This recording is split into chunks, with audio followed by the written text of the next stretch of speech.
तिने सांगितलं की जा कलीला अनितीना कमवलेलं धन आहे, अनितीना कमवलेलं जे सोनं आहे ना, त्या अनितीना कमवलेल्या धनामध्ये तू वास्तव्य कर. पहिलं स्थान दिलं मद्यपान म्हणजे दारू, चेर्स, गांजा, अन्य अन्य पेय पदार्थ. कलीचं वास्तव्य असतं त्याच्यामध्ये. संत महात्मे बोलून गेले, दादा नको पिऊ, व्यसन नको करू.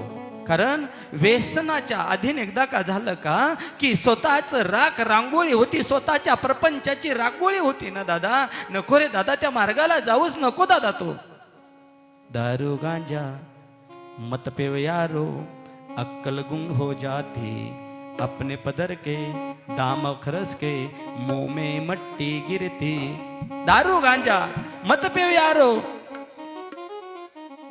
दारू गांजा हे चांगलं नाही. कलीला स्थान दिलं, त्याच्यामध्ये कलीचा वास असतोय. तदनंतर दिलं कसाब खाना, मांस भक्षण, याच्यामध्येही कलीचा वास आहे. आणि तेही माणसाला समाधान लागू देत नाही, सुख लागू देत नाही, समृद्धी लागू देत नाही, शांती लागू देत नाही. लागली शांती तर आहाराची शुद्धी होत नाही. झाली आहाराची शुद्धी, नाना प्रकारचे विकार, नाना प्रकारचे रोग त्याच्यातून आपल्याला प्राप्त होतात.